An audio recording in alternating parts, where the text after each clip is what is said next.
तो ये आदिवासी हॉस्टल सिमडेगा का SC ब्लॉक है, जिसमें से देखिए ये शौचालय है, ये नो एंट्री लिखा हुआ है, यहाँ भी नो एंट्री लिखा हुआ है, इधर भी नो एंट्री लिखा हुआ है। बहुत कम मतलब कि टॉयलेट है जो यूज में है, उधर 3-4 ब्लॉक हो रखा है जिसकी वजह से यूज नहीं हो पाता है। पाइपों की ये स्थिति है।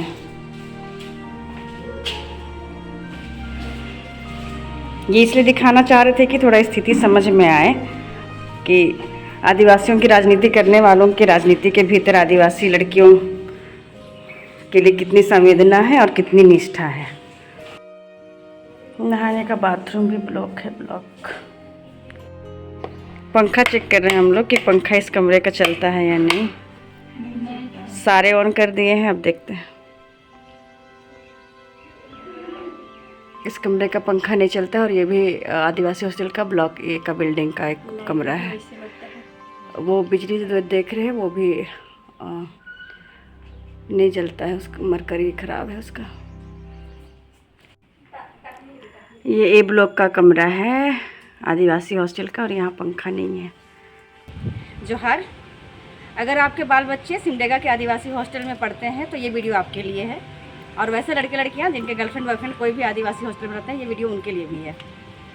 ये इसलिए बोल रहे हैं क्योंकि ये जो मामला हुआ है एक दिन पहले ही कि आदिवासी हॉस्टल में अतिरिक्त शुल्क लिया जा रहा है। जैसे ही ये मामला हमको पता चला, हम हॉस्टल गए थे, आज सुबह ही हॉस्टल गए थे, आदिवासी हॉस्टल लड़कियों का, जो कि खेल स्टेडियम के बगल में है। और वहाँ मैडम भी आई हुई थी जिनके ऊपर आरोप लगाया गया है। और वहाँ जाने के बाद मुझको ऐसा लगता है कि दरअसल ये जो पूरा मामला है ये केवल हॉस्टल की वार्डन और लड़कियों का नहीं है। ये पूरा मसला आदिवासी लड़कियों को लेकर के, मतलब प्रशासन क्या सोचता है, उनकी निष्ठा क्या है, और दूसरी तरफ राजनीतिक पार्टियाँ जिनके लिए आदिवासी राजनीति के धुरी पर है, मतलब उनके केंद्र बिंदु में है, उन लोग जब काम करते हैं तो उनको क्या दिला पाते हैं, इसको याद दिलाने के लिए एक बहुत ही जीता जागता उदाहरण है। और ऐसा करते हुए मुझे बड़ा मलाल और बड़ा अफसोस भी है कि यहाँ मतलब कि ST सीट से ही MP और MLA बनते हैं। उसके अलावा मुखिया से लेकर के उसके ऊपर तक के जितने पायदान हैं राजनीतिक में, उसमें सब कुछ में आदिवासी नेता और नेत्रियाँ मतलब कि अगुवाई कर रहे हैं। लेकिन ऐसे में जब आप आदिवासी हॉस्टल घुसिएगा तो वहाँ बहुत सारे बाथरूम हैं जो कि काम के लायक नहीं हैं। और ये इसलिए हम लोग झेल रहे हैं क्योंकि हम लोग आदिवासी हैं। मुझको बहुत गर्व है ये बोलते हुए कि हम आदिवासी हैं, और इसलिए हमारे ऊपर खर्च करने का जो जज्बा होना चाहिए ना, किसी को भी, प्रशासन को, राजनीतिक पार्टियों को, उसके ऊपर और जो कुछ भी सरकार है उनको भी, वो सब इतना इतना आता है, इतना इतना। मतलब समझ रहे हैं, हम टिकली लगाए हुए हैं तो हम ये बोल सकते हैं कि टिकली की मात्रा में देंगे और उसको बड़े बड़े होर्डिंग्स में लगाएंगे, क्योंकि अभी भी चुनाव का माहौल है। सब लोग हल्ला करेंगे, जल जंगल ज़मीन के लिए आदिवासियों को इस पार्टी में देना चाहिए, इस नेता को देना चाहिए। मैं आप लोग से पूछना चाहती हूँ कि आदिवासी आदिवासी बोलते हैं, जब आदिवासी लड़कियों का सशक्तिकरण का बात है, उनको शिक्षित करने का बात है, उनके लिए हॉस्टल बना हुआ है, उसका देखरेख अच्छे से नहीं हो रहा है, उसमें पैसे नहीं आ रहे हैं, उनसे अतिरिक्त शुल्क लिया जा रहा है, ये वाला मुद्दा आज तक क्यों इतने नेताओं ने नहीं देखा? हम लोग तो ऐसे भी बस एक्टिविस्ट हैं, बहुत बार समाज से दरकिनार किए जाने वाले लोग हैं, लेकिन हम तक ये मामला पहुँचा, हम जा कर के देखें। हम लोग इसलिए बहुत बार मामलों को छोड़ देते हैं कि भाई राजनीति कर लो इन मामलों पर, लेकिन बहुत अफसोस और मलाल लगता है कि इन सब मामलों पर राजनीति नहीं हो रही है। जितने लोग इस वीडियो को देख रहे हैं, हम आप लोगों को बस एक क्वेश्चन देना चाहते हैं कि आपके बाल बच्चे उस हॉस्टल में पढ़ रहे हैं तो आदिवासी है, इसलिए उनको पंखा उपलब्ध नहीं होना चाहिए, उनको पानी जाम है, जिस बाथरूम में वो लोग नहाती है पानी नहीं जाता है, वो जाम हो रखा है।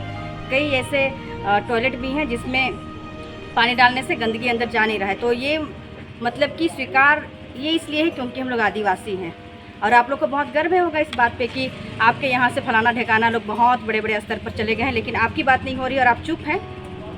अगला बारी आपका बाल बच्चों का भी आएगा, अगर पढ़ा नहीं पाइएगा, कोई ऐसा हॉस्टल में है और आपके ऊपर इतना खर्चा कर रहे हैं बोल के बड़ा बड़ा अखबार में आ रहा है, आने वाला है, लेकिन आपको नहीं मिल रहा है, तो ज़रूर सोचिएगा इस बात को। और वोट भी देने का समय आ रहा है, ज़रा सोच लीजिएगा कि जिस मतलब कि अहाते में ये तीनों हॉस्टल है जहाँ लड़कियाँ रहती हैं, 100 के ऊपर लड़कियाँ रहती हैं, वहाँ बहुत ही बड़े बड़े लोग जाते हैं प्रोग्राम करने के लिए, नाचने गाने के लिए, और उनको मूलभूत सुविधा मिल रही है कि नहीं मिल रही है उसको नहीं देख करके निकलते हैं, तो बड़ा अफसोस की बात है। लेकिन बोलते हुए भी लोगों को घबराहट होता है। हम तो बोल दिए हैं, हमको पता है कि लोग क्या सोचेंगे, लेकिन हम इतना समझते हैं कि राजनीति के भीतर आदिवासी लड़कियों का मुद्दा आज भी बहुत पीछे है। भले हम कितना भी नारा लगा लें कि आदिवासियों का भला करना चाहते हैं, लेकिन अगर शिक्षा पाने के लिए उनको जो सुविधा देने की बात है, जो प्रतिबद्धता होनी चाहिए, अगर वो पूरा नहीं हो रहा है और उनके साथ झूठ का मतलब कि जो एक पूरा पुलिंदा बांधा गया है और उनसे पैसा वसूला जा रहा है हॉस्टल में रहने के लिए, और इसको कोई नहीं देख रहा है, कोई नहीं उठा रहा है, और जब कोई उठा रहा है और उसको भी दबाने का कोशिश हो रहा है, तो ऐसे में आप लोग खुद के साथ तो अन्याय कर ही रहे हैं, उन बच्चियों का जीवन भी खराब कर रहे हैं जिन लोग थोड़ा बहुत पढ़ के कुछ करना चाहती है। और इन सारे मुद्दों को दरकिनार करना मतलब अपने मुद्दों के साथ में अन्याय करना है। आप लोग क्या मांग लेकर के मतलब कि ITDA मैडम और यहाँ उपायुक्त से मिलने के लिए आए थे? हम लोग इसलिए आए थे क्योंकि हमारे हॉस्टल में बहुत सारी समस्याएं हैं और मतलब मैडम हम लोग हॉस्टल में नहीं अपना समय नहीं दे पाती है, जिसके कारण हम लोग को बहुत सारी समस्याएं होती है। जैसे हम लोग रात में बीमार होते हैं तो मैम समय पर नहीं आ पाती है, जिसके कारण हम लोग को बहुत ही समस्याओं का सामना करना पड़ता है। और दिक्कतें ये है कि हॉस्टल में मैम आती है पर ये ध्यान नहीं देती है कि किधर मतलब हॉस्टल में पंखा ख़राब है या पानी का समस्या है, वो सबको नहीं ध्यान देती है। और हाँ मतलब बाथरूम सब भी उतना मतलब कहीं ब्लॉक भी हो गया है, वो सबको भी वो जानते हुए भी समस्या का समाधान नहीं कर रही है। तो हम लोग इससे खुश नहीं हैं। और देखा जाए तो कभी पेरेंट्स लोग मिलने आते हैं मैम से तो वो नहीं रहती है, और पेरेंट्स लोग बिना मिले वो लोग चले जाते हैं, और जब भी मिलने आती है तो वो शाम का 4 बजे या 5 बजे आती है, तो पेरेंट्स लोग नहीं ना मिल पाएंगे मैम से, तो उनको टाइम फिक्स करके आना चाहिए, तभी ना पेरेंट्स लोग मिल पाएंगे। तो आप लोग क्या चाहते हैं समाधान के लिए, मतलब क्या सोचा है आप लोगों ने? हमने यही सोचा है कि मतलब मैम ध्यान नहीं दे पा रही है, तो हम लोग यही चाहते हैं कि ऐसा मैम रखा जाए वो हम लोग को ध्यान दे सके और हॉस्टल में ही रहे, ऐसा हम लोग चाहते हैं। तो जो समस्या बता रहे थे उसमें से कुछ और जोड़ना है तो बताइए। और एक समस्या जो सबसे बड़ी है वो ये है कि हमारा जो हॉस्टल में जो एडमिशन का फ़ीस लिया जाता है वो हम लोग जमा करते हैं 3000, और उसका जो हम लोग को रिसिप्ट मिलता है, जो रसीद मिलता है, वो हम लोग को सिर्फ 1000 का मिलता है, और जो बाकी 2000 है उसका हम लोगों के पास कोई भी पैसा जो रिटर्न आता है वो या तो कम दिया जाता है या तो किसी को वापस मिलता भी नहीं है। तो और वो ये एक समस्या हो गई। और दूसरी एक समस्या ये है कि हम लोगों से मंथली चार्ज के रूप में 50 रुपया लिया जाता है, जिसका कि हमें कोई हिसाब नहीं मिलता है। तो ये प्रॉब्लम्स हैं जो कि हम लोग चाहते हैं कि इसका कुछ सुधार हो। 2000 रुपये किस पर्पज़ के लिए कभी बताया गया है? नो मैम, वो तो नहीं बताया गया कभी। लेकिन मतलब 3000 आप लोगों ने जमा किए, 1000 का आप लोग को रसीद मिला, 2000 का नहीं मिला। तो कभी मैम से इस बारे में पूछने पर क्या जवाब मिला है? मेरे को बोला गया था कि क्या बोलते हैं वो क्या बोलते हैं उसको, गेट कीपर के लिए ऐसे। अच्छा, गेट कीपर के लिए? गेट कीपर के लिए 2000 जाएगा और 1000 एडमिशन के लिए, ऐसा बोले। तो गेट कीपर है? फॉर्म लेने के लिए गई थी उसमें। तो गेट कीपर है? नहीं है। और हमारे हॉस्टल की और एक ये भी समस्या है कि हम लोगों के हॉस्टल में गेट कीपर है ही नहीं, जो कि हॉस्टल में कोई भी घुस सकता है या कोई भी बाहर में जा सकता है। तो इसीलिए हम लोग को गेट कीपर भी चाहिए और एक पैसा वाला। ठीक है। रोशन जी, किस समस्या को लेकर के आप लोग यहाँ उपायुक्त जी से मिलने आए थे? समस्या बहुत ही गंभीर है। आप देखा जाए सुदूर क्षेत्र से बहुत जो जंगल झाड़ से जो स्टूडेंट लोग यहाँ पे बालिका लोग पढ़ने के लिए आते हैं सिमडेगा में, उनको यहाँ पे छात्रावास दिया गया है अल्बर्ट का स्टेडियम पीछे।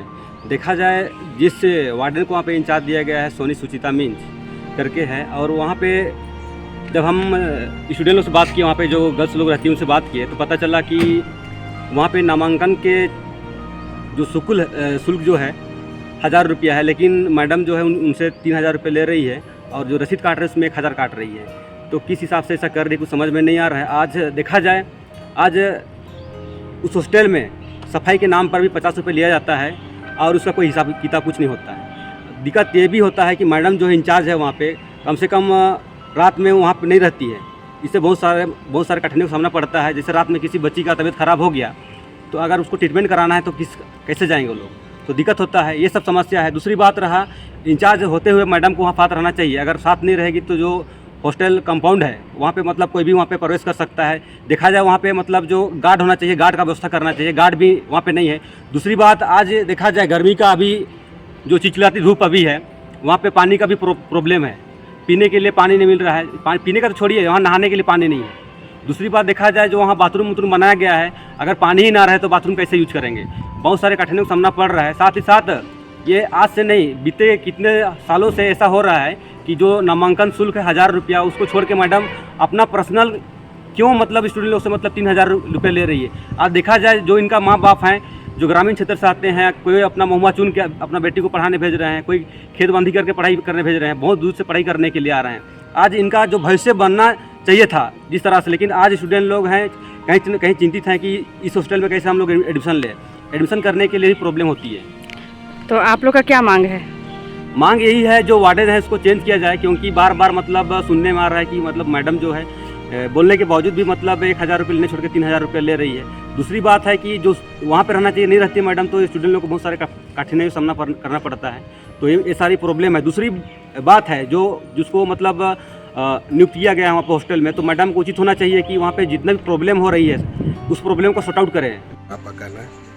मैंने दोनों पक्ष का बात सुना है। सोनी मैडम से भी मेरी बात हुई और मैं हॉस्टल भी गई थी, तो हॉस्टल की स्थिति मतलब जैसा अच्छा होना चाहिए वैसा नहीं है। और ये बताते हुए बड़ा खेद मतलब कि मुझे हो रहा है, क्योंकि ये पूरा जो क्षेत्र है, यहाँ से MP ST हैं, दोनों MLA ST हैं और जो भी है सब में ST हैं। उसके बाद आदिवासी छात्रावास का ये स्थिति है और महिलाओं के लिए बहुत काम हो रहा है, ऐसा सारे प्रशासन, सारे राजनीतिक पार्टियों का कहना है। और ऐसे में जो हुआ है ये खेदजनक है, लेकिन पैसे का जो मामला आ रहा है ये अधिकारी लोग निरीक्षण करेंगे और जो बात होगा उसमें आएगा। लेकिन सोनी मैडम ने जो बताया उसमें एक बात मैं स्पष्ट करना चाहूँगी कि अगर किसी को कुछ काम दिया जाता है और उसको उसका मानदेय नहीं दिया जाता या ऑनरेरियम नहीं दिया जाएगा, तो काम में कहीं ना कहीं कमी आएगा। और अगर ऐसी कमी है तो प्रशासन को इसको देखना चाहिए कि अगर कोई वार्डन है उसको थोड़ा बहुत उस काम के लिए कुछ पैसा दिया जाए, जिससे कि उस काम को करने में किसी को भी लगन मतलब कि लगन से वो उस काम को कर पाए। दूसरी बात है कि गार्ड नहीं है, ये भी होना चाहिए। और तो आपको क्या आपकी जो बात हुई वार्डन से, उसके अनुसार क्या वार्डन को किसी प्रकार का कोई भुगतान मानदेय के रूप में या सैलरी के रूप में नहीं किया जाता है? मानदेय सैलरी के रूप में पैसा उनको नहीं मिलता है, बस वो अपना जिस पद में पदस्थापित है उसका पैसा मिलता है। तो ये जनरल सा बात है कि किसी को जिस काम के लिए पैसे नहीं मिल रहे हैं तो उसमें कहीं ना कहीं कमी आएगा। मैं ऐसा नहीं कह रही हूँ कि मैडम की तरफ से कमी है, लेकिन ये एकदम व्यवहारिक सा बात है कि आपको जिस काम के लिए पैसे मिल रहा है आप उसको निष्ठा से कीजिएगा, जिसके लिए नहीं मिल रहा है उसमें कमी अपने आप आ जाएगी, ये स्वाभाविक है।